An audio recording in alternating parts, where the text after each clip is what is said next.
Today is the anniversary of me destroying my lower back. I'm not paralyzed or anything, but I've had 2 herniated lumbar discs and terrible compressed sciatic nerve. I know that today isn't a big deal to have surgery and fix bulging discs, but due to an unfortunate family history with a local invasive medical practice, I'm not entirely trusting of doctors, especially not ones that could end up paralyzing me from the waist below. Usually one wouldn't bother remembering the exact date of an accident that didn't cripple them after a few months, but I remember. I feel like I have to remember that day. I injured myself taking a nasty fall traveling in the Judean mountains, close to Cormoran, where dead sea squirrels were found. One moment I was standing on the hilltop, and the next I found myself tumbling down into the cavern. The fall didn't feel serious. I say I had felt serious because I landed on my backpack, and the impact mostly sent waves of adrenaline through my body, but I obviously know better. I fell about 10 feet down. The surrounding space was spinning for a few moments, and I could hear my pounding heart in my ears. I looked around frantically. I didn't feel any pain at that moment, so my biggest concern was being trapped in a cave without any way out. I was just beginning to panic, and I noticed a stream of light coming into the subterranean cavity I landed into. I collected myself and got back up on my feet. Walking around the cavern for a bit, I made sure that the source of light was indeed an exit, which it was. Feeling adventurous for a lone traveler who could have died mere minutes ago, I opted to go look around the cave for a bit. I guess the adrenaline rush hadn't worn off by that point yet. Anyway, I pulled out my flashlight and started walking into the depths of the cave. For about half an hour, I couldn't find anything other than an endless maze of cave formations sprawling seamlessly into infinity.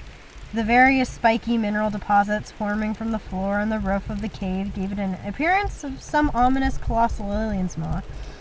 It was almost mesmerizing to look at. Endless stony tendrils sticking out in all directions for what seemed to be miles upon miles. I heard someone call out from the depth of the cave just as I was about to make my way out. A man's voice boomed from the deeper parts of the cave, and it almost sounded worried. "Who's there?" The sudden vocalization made me shudder in surprise as I turned around calling back, "Hey, anybody there?" "Hey," the voice trailed off. I thought someone was deeper in the cave. In my mind, it could have been someone who got lost or a patrolling ranger. "Help me," the voice called out again, seemingly closer. My heart raced, and I was sure it was someone who needed help. I took a breath and started pacing hastily toward the source of the sound. As I walked, I called out, "Hey, are you all right? Do you need help?" "Who are you?" the voice called again, seemingly closer to me. I was cut off. "Stop right there! Who is that?" the voice called out. Something about it sounded odd. My instincts were practically screaming at me to take my feet, turn around, and run toward it as fast as I could. Instead of listening to my gut, I just stood still and started explaining who I was and what I was doing in the subterranean cavity. No response came. Thinking whoever it might be was possibly too hurt to keep on responding, I just decided to run towards the location from which I felt the sound had come. "What are you?" That question screeched at me from a close distance, and my heart sunk as I was beginning to realize that I was in the wrong kind of bad situation. I sheepishly called out, "Hello?" as I carefully shined around myself with my flashlight. "I just want to help you." I had called out again before I heard the sound of animal claws scraping against the rocks.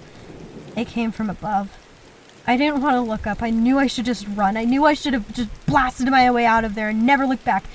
But I didn't, because I felt something dripping on my head. "Help me." Something snored close to my ears, and that's when I woke up. As the light hit the cave ceiling, I nearly shit my pants. Not to mention that I cursed under my breath like a sailor. Above me, clinging to the ceiling like some sort of lizard, was some sort of emancipated, sickly yellow thing. It looked human-like, but it was so skinny and freakishly long. I stood there frozen with fear, slowly building up in every fiber of my being. That thing, it seemed like me, revealing its rancid, serrated yellow rows of teeth.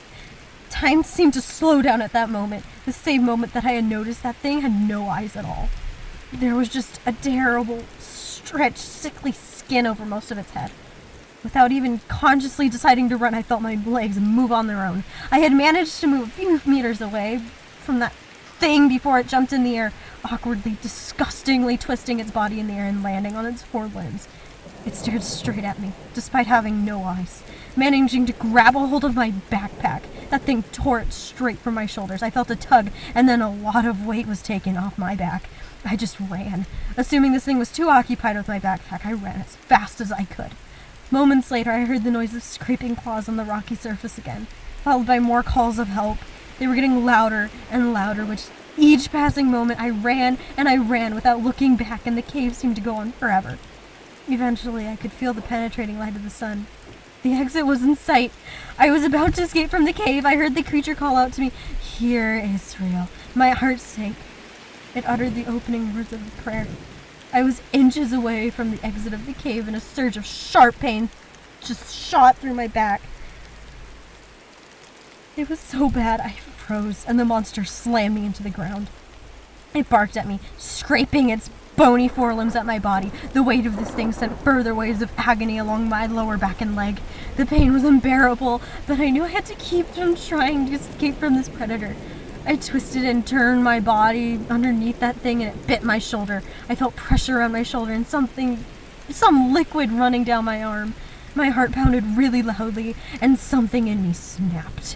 I started banging my fist on that thing. I didn't know what I hit. I couldn't tell. All I could feel was its leathery skin. It let go of me for a moment. I turned to my back, forcing myself to kick that thing that was now looming over me, and I probably pissed it off as hard as I could. It barely went backwards.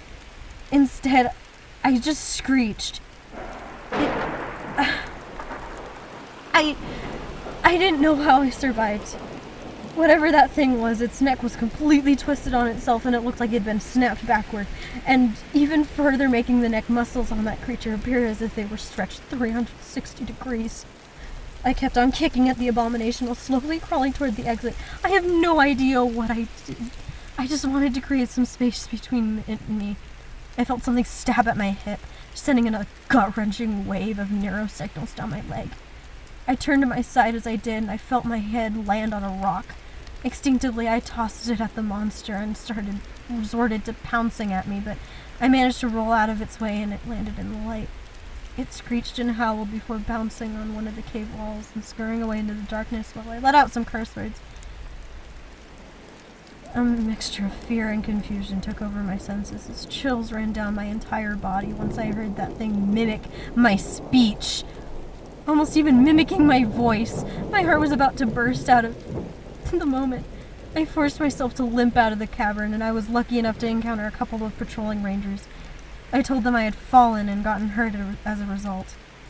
At the moment, I didn't think telling anyone about the creature was a good idea. Legend states that King Solomon banished all the demons and evil spirits out of the land of Israel. Knowing what I know now, I can wholeheartedly say Solomon was not very good at banishing demons.